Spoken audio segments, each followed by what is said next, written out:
Hi everyone, आप सभी का हार्दिक स्वागत है एक बार फिर से एक नए वीडियो में। तो बहुत सारे बच्चों ने कमेंट कर रहा था कि सर क्लास ट्वेल्थ का विषय ज्योग्राफी का आंसर की लाइए 4 अगस्त का। तो आप लोगों के डिमांड पे हाजिर है 4 अगस्त का क्लास 12th का ज्योग्राफी का आंसर की। तो इसके लिए तुम्हें टाइम दिया जाएगा 60 मिनट और टोटल तुम्हें 20 मार्क्स के पूछे जाएंगे। तो 100% यही से आएगा क्वेश्चन, क्योंकि आंसर की है 4 अगस्त का। इससे बाहर एक भी क्वेश्चन आया तो तुम चैनल को अनसब्सक्राइब कर देना। इससे पहले अगर तुम इस चैनल पे नए हो तो चैनल को सब्सक्राइब कर दो, क्योंकि सबसे पहले प्रोजेक्ट रेल का सॉल्यूशन सबसे पहले इसी चैनल पे मिलेगा। तो आइए शुरू करते हैं। तो पहला क्वेश्चन यहाँ पे पूछा गया है सेक्शन ए, जो कि है तुम्हारा वस्तुनिष्ठ प्रश्न, यानी कि एमसीक्यू टाइप के प्रश्न उत्तरी, जिसमें तुम्हें पहला क्वेश्चन पूछा गया है निम्नलिखित में से किस विद्वान ने मानव विकास का अवधारणा प्रस्तुत की। Option A professor Amartya Sen, option C doctor Mahbub ul Haq, option B Semple, option D Ratzel. तो इसका राइट आंसर हो जाएगा option C doctor Mahbub ul हक। अब आते हैं क्वेश्चन नंबर सेकंड पे, जहाँ पे तुम्हें पूछा है प्रारंभिक काल में विकास को मापने के लिए किस मापदंड का उपयोग किया जाता है था। ऑप्शन ए औद्योगिक विकास, बी कृषि विकास, सी आर्थिक विकास, डी जनसंख्या विकास। तो इसका राइट आंसर हो जाएगा ऑप्शन सी, जो कि है आर्थिक विकास। अब चलते हैं क्वेश्चन नंबर थर्ड पे, जहाँ पे तुम्हें पूछा गया है मानव विकास का सूचांक कौन सा देश प्रथम स्थान पर है। Option A Canada, C Iceland, B Norway, D Australia.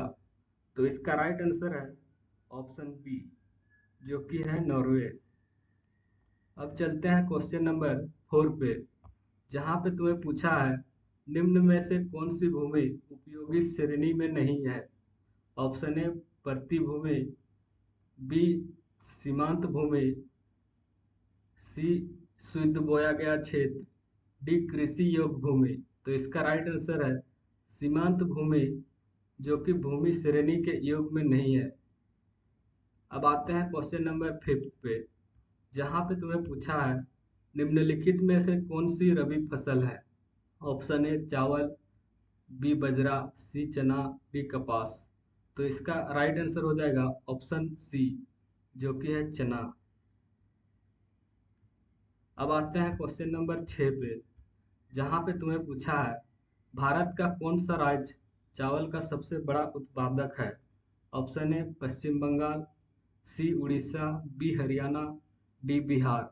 तो इसका राइट आंसर हो जाएगा ऑप्शन ए पश्चिम बंगाल, जो कि भारत का सबसे ज़्यादा चावल उत्पादक राज्य है। अब आते हैं क्वेश्चन नंबर बी पे, जहाँ पे तुम्हें पूछा गया है सेक्शन बी, जो कि है लघु उत्तरीय प्रश्न, यानी कि तुम्हें इसमें शॉर्ट टाइप के आंसर पूछा गया है।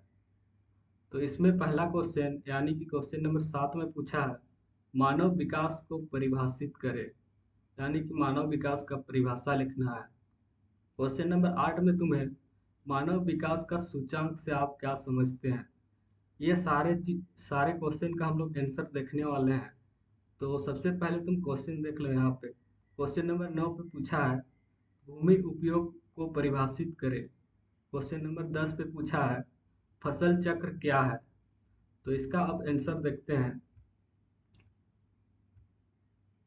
तो यहाँ पे इसका आंसर है, पहले सेक्शन बी को देखते हैं। यहाँ पे तो सेक्शन बी में पहला क्वेश्चन जैसा कि तुमने देखा, जहाँ पे पूछा है मानव विकास को परिभाषित करे, तो इसका परिभाषा इस तरह होगा मानव विकास का अर्थ लोगों के विकल्पों को वृद्धि करना, ताकि वे एक लंबा स्वस्थ रचनात्मक जीवन का जी सके। यह केवल आर्थिक विकास नहीं, बल्कि इसमें लोगों के स्वास्थ्य, शिक्षा, संसाधनों तक पहुंच में सुधार शामिल है। ताकि वे अपनी पूरी क्षमता का उपयोग कर सके। अब आते हैं क्वेश्चन नंबर 8 पे, जहाँ पे तुम्हें पूछा गया है मानव विकास का सूचकांक से आप क्या समझते हैं।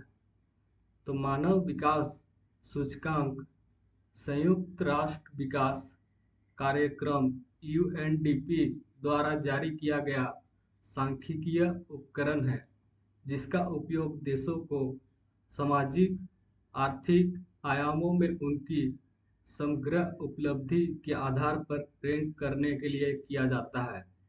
ये 3 प्रमुख संकेतों पर आधारित है। पहला, स्वास्थ्य के आधार पर, जन्म के समय जीवन का प्रत्याशा। सेकंड, शिक्षा, स्कूली शिक्षा के औसत वर्ष और स्कूली शिक्षा के उपेक्षित वर्ष। थर्ड, जीवन स्तर, प्रति व्यक्ति सकल राष्ट्रीय आय जीएनआई। अब आते हैं क्वेश्चन नंबर 9 पे, जहाँ पे तुम्हें पूछा गया है भूमि उपयोग को परिभाषित करें। तो इसका उत्तर हो जाएगा भूमि उपयोग का अर्थ है भूमि का विभिन्न उद्देश्यों के लिए उपयोग, जैसे कृषि, वानिकी, खनन, आवास निर्माण, सड़क निर्माण, उद्योग आदि। यह मानवीय गतिविधियां और प्राकृतिक पर्यावरण के बीच संबंधों को दर्शाता है और किसी क्षेत्र को आर्थिक विकास और पर्यावरणीय स्थिरता को प्रभाव करता है। अब आते हैं क्वेश्चन नंबर 10 पे, जहाँ पे तुम्हें पूछा गया है फसल चक्र क्या है। तो इसका उत्तर हो जाएगा फसल चक्र एक कृषि पद्धति है जिसमें मिट्टी की उर्वरकता बनाए रखने और कीटों और बीमारियों को नियंत्रित करने के लिए एक ही खेत में विभिन्न प्रकार की फसलों और क्रमित रूप से उगाया जाता है। उदाहरण के लिए, एक ही खेत में अनाज की फसल के बाद दलहनी फसल उगाया जाता है, क्योंकि दलहनी फसलें मिट्टी में नाइट्रोजन स्थिरीकरण करती है। तो यह रहा फसल चक्र क्या है उसका एक परिभाषा। अब आते हैं सेक्शन सी, जो कि तुम्हारा है दीर्घ उत्तरीय प्रश्न, जिसमें क्वेश्चन नंबर 11 पे पूछा है मानव विकास के 4 स्तंभों का व्याख्या करें। तो मानव विकास की अवधारणा 4 प्रमुख स्तंभों पर आधारित है, जो मानव कल्याण और प्रगति के लिए आवश्यक है। पहला पॉइंट इसका है समता। इसका अर्थ है कि सभी लोगों को उपलब्ध अवसरों तक समान पहुंचा होनी चाहिए, चाहे उनकी लिंग, जाति, आय, पृष्ठभूमि कुछ भी हो। विकास तभी सार्थक और जब उसके लाभ के समाज के सभी वर्गों तक पहुंचे और कोई भी पीछे ना छूटे। यह है समता यानी इक्विटी। सेकंड पॉइंट है इसका आंसर का सतत पोषणीय। इसका अर्थ है कि अवसरों की उपलब्धता वर्तमान पीढ़ी के लिए ही नहीं बल्कि भविष्य की पीढ़ी के लिए भी बनी रहनी चाहिए। संसाधनों का उपयोग इस प्रकार किया जाना चाहिए कि वे भविष्य के लिए उपलब्ध रहे और पर्यावरण को नुकसान ना पहुंचे। और थर्ड पॉइंट इसका आंसर है उत्पादकता। इसका अर्थ है कि मानव श्रम उत्पादकता में वृद्धि। लोगों अपनी क्षमताओं का उपयोग करके ज्ञान और कौशल का निर्माण करना चाहिए, जिससे वे अधिक उत्पादन बन सके। स्वास्थ्य और शिक्षा लोगों के अधिक उत्पादक होते हैं। अब आते हैं एम्पावरमेंट यानी कि शक्तिकरण। इसका अर्थ है कि लोगों को ऐसे विकल्प चुनने की शक्ति प्रदान करना जो उनके लिए महत्वपूर्ण और इसमें स्वतंत्रता, क्षमता, निर्णय लेने की शक्ति शामिल है। सशक्तिकरण के लिए सुशासन और लोगों का भागीदारी आवश्यक है। तो यहाँ पे तुम्हारा क्वेश्चन नंबर 11 का आंसर समाप्त होता है, जो कि तुम्हें पूछा गया था मानव विकास के 4 स्तंभ। तो 1 2 3 4 4 स्तंभ हमने यहाँ पे लिख दिए। अब क्वेश्चन नंबर 12 पे तुम्हें पूछा है भारत में विभिन्न फसल ऋतुओं की व्याख्या करें। तो इसका उत्तर है भारत में कृषि मुख्य रूप से मानसूनी वर्षा पर निर्भर करती है। यहाँ तीन प्रमुख फसल ऋतुएं पाई जाती है। पहला खरीफ फसल। अवधि, इसका अवधि देखो यहाँ पे फर्स्ट पॉइंट है अवधि। ये फसलें मानसून के आगमन के साथ साथ बोई जाती है और सितंबर अक्टूबर में काटी जाती है। निर्भरता, इन्हें अधिक वर्षा और उच्च तापमान की आवश्यकता होती है। थर्ड पॉइंट खरीफ फसल का, चावल, मक्का, ज्वार, बाजरा, कपास, जूट, मूंगफली, सोयाबीन, दाल इसके उदाहरण हैं।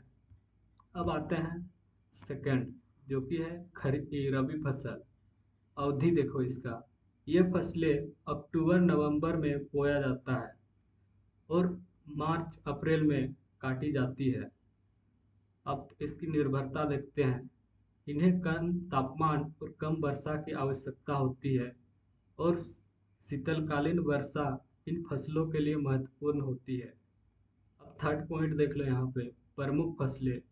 गेहूँ, जौ, चना, मटर, सरसों और अलसी इसके उदाहरण हैं। अब आते हैं जायद सीजन, जायद ऋतु। इसकी अवधि देख लो, यह खरीफ और रबी ऋतुओं के बीच का एक छोटा मौसम होता है जो मार्च से जून तक चलता है। इसकी भी निर्भरता देख लो, इसमें कम समय में पकने वाली फसलें उगाई जाती है और इसके उदाहरण देख लो फसलें जैसे तरबूज, खरबूज, ककड़ी, सब्जियां और कुछ चारे फसलें हैं। तो ये हुआ तुम्हारा क्वेश्चन नंबर 12 का आंसर, जो कि तुम्हें पूछा गया था भारत के विभिन्न फसलें ऋतुओं की व्याख्या करें। तो यहाँ पे तुम्हारा 4 अगस्त 2025 का आंसर की यहाँ पे समाप्त होता है। अगर वीडियो पसंद आया और इसी तरह के वीडियो पाना चाहते हो तो चैनल को सब्सक्राइब करो, दोस्तों के साथ शेयर करो। मिलते हैं एक और नए वीडियो के साथ।